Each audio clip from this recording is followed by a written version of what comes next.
For today's watch review from the Casio Vintage Collection, we're going to take a look at the DBC611. So let's get right into it.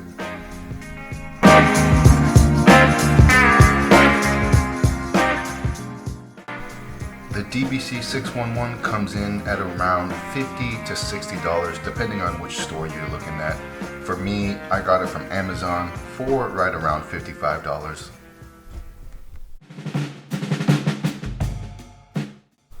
Here's your 360 view. There's nothing too crazy here, but in my opinion, it's still a very fun looking watch.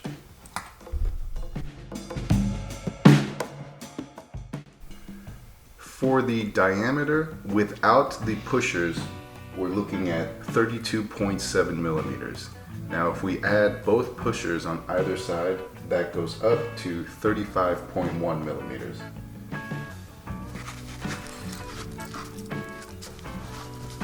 For case height or thickness, at the thickest point, we're looking at 8.6 millimeters. And then a lug to lug of 46.3 millimeters. And then for the bracelet, it starts off at 24.6 millimeters and then tapers down to the thinnest point of 15 millimeters. For weight, the watch comes in at 44 grams or 1.5 ounces. Fantastic weight here. Here is the wrist shot on my 7.5 inch wrist.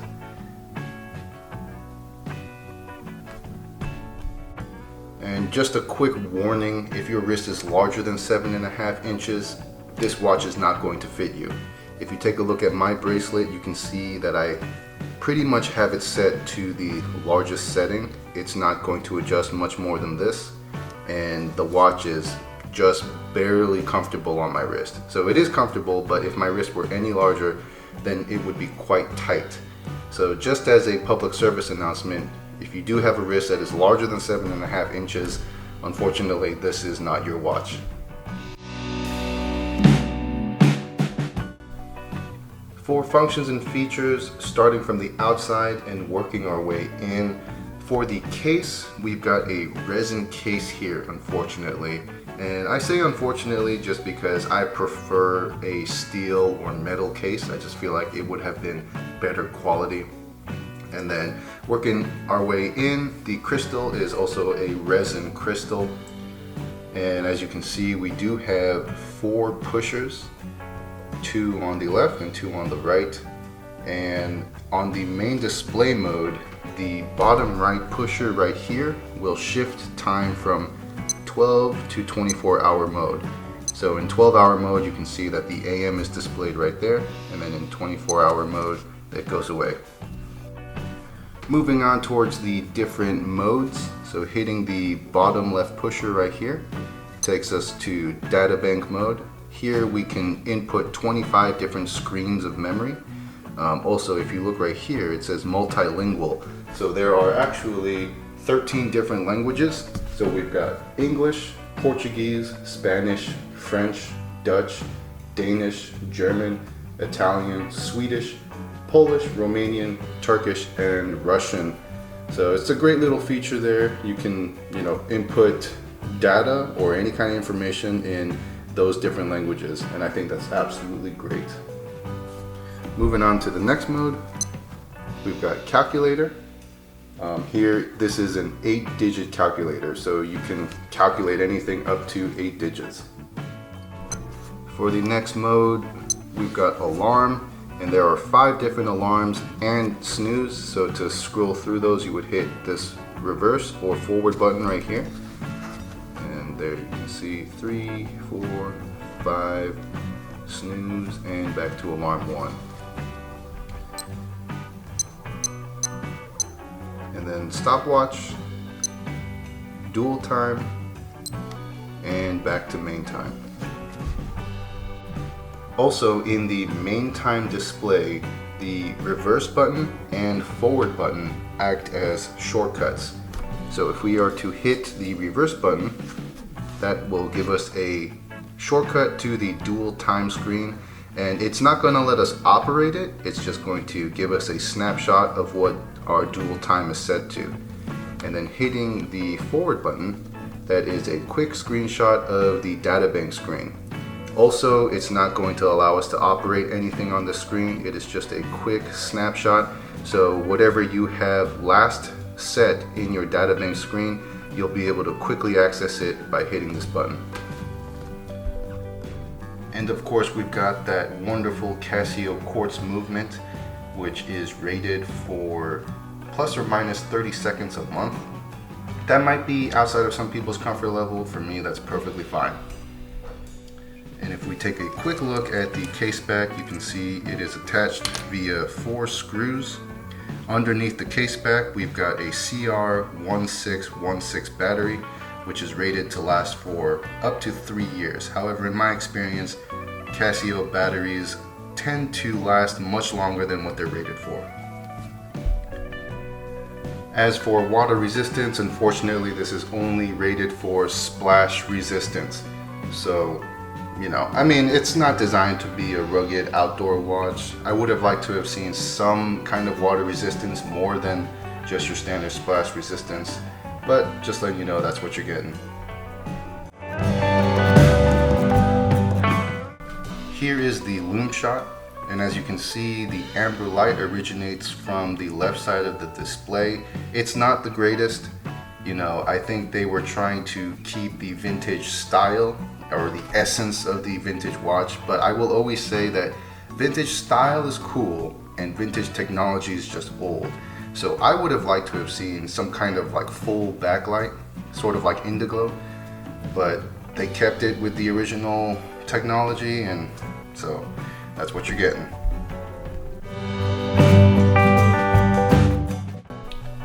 For the dial, so starting at the top, you've got your day of the week, and then right in the middle is your main time, and underneath is your calendar data.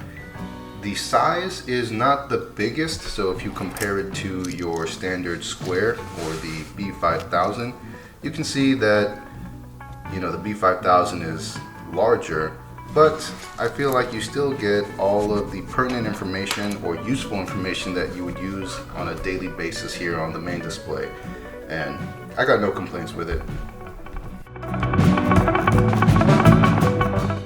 For the pushers, just like the case, it's resin pushers, so not the highest quality, but they're easy enough to operate and very accessible. No complaints with the pushers at all.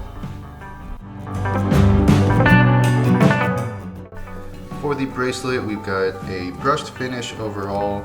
Nothing crazy here, just the stamped folded over steel. So quality is not the greatest, but it is accurate for this style of watch and very easy to adjust with this quick adjust clasp here, and overall very comfortable.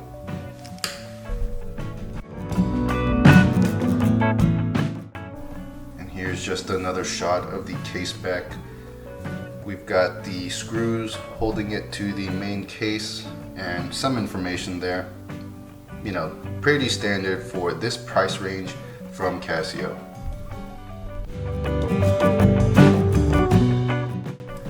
For finishing, it's exactly what you'd expect from a resin case. It's very similar to the AE1200 or Casio Royale, and it's kind of frustrating because you've got watches that look awesome, very retro, very elegant almost, but then it's kind of ruined by the resin case. So hopefully one day from the factory and not aftermarket, you will be able to get a full stainless steel version of either of these watches.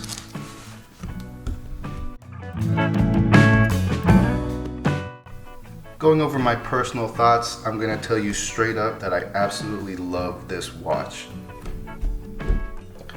This is the kind of watch that I remember growing up with. You know, maybe not exactly the calculator watch, but this style, square, angles, very 70s to 80s style when it comes to the digital watch. Case in point, that's why I love my squares so much, the B5000s.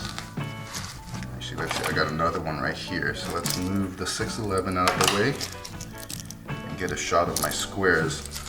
Yeah, so the reason why I love the B5000 so much, and why I think a lot of people like the B5000, is because we all grew up in that 80s to 90s time frame where a lot of these retro watches still had a huge impact. And it's probably the same reason why they reissued the DW5900, because they have that essence of the past of where digital watches came from that we all absolutely love. And so I think the 611 is really the embodiment of all of those things that I just mentioned. It started off as kind of like a nerdy watch, and it has evolved into a style icon that I think a lot of people really appreciate. Aside from my personal thoughts, let's go over if this watch actually is practical, and I think that it is. So some of you may think that these buttons may be too small, but I guarantee you that very few of you have thicker, fatter fingers than mine, and I will show you how easy it is to utilize the keypad. So if we go to calculator mode, we'll do 5 plus 8. And the reason why I'm saying 5 is because it's right there in the middle. So it would be one of the more difficult buttons to press. So 5 plus 8 equals 13. Perfect. Very easy to hit. No issues there. Now, aside from the calculator mode, the Databank mode is kind of gimmicky. You know, I don't think I would ever realistically use this aside from just using it for fun. However, with that being said, it's nice to know that you have the ability to store information, you know, if you don't have access to your phone. And I'm telling you, when you have this on your wrist, the girls will not be able to leave you alone. So with all the phone numbers you're getting from girls because of this watch, it's great to be able to have this function so you can store those numbers. And I'm not gonna lie to you, there is going to be a slight learning curve on how to use the watch. So learning the right sequence of buttons in order to store data and all that stuff, it's not immediately apparent on how to do that. So just take some time, you know, take 10 to 15 minutes on reading the instructions and just playing around with it, and you'll figure it out. I'm not going to show you how to do that on this video just because I just want to review it. It's not a functional how-to video. And if you do have questions, just put them in the comment section and I'll try and get to you as soon as I can. But that's pretty much all I gotta say. I mean, what we have here is a very fun, good-looking, affordable watch. And affordable is kind of the key word here because, you know, even if you don't like it, then, you know, just return it. You're not really out that much in your bank account. And if you do like it, then you're getting a very historical, timeless style piece for not much money. And to me, that's like the greatest thing ever. So yeah, it's fun, it's light, it's comfortable, useful, practical, and really just cool. What else can you ask for from a watch? So that's all I gotta say for now. I hope you enjoyed this review. I hope it helps you with your next watch purchase. Thanks for watching. Make sure to tune into the Discord server if you haven't already. Got a really good group of guys there, and you know, we talk about watch related stuff mostly, but it's open to anything. And that's all I gotta say. So have a good one, and I'll catch you guys later. Bye.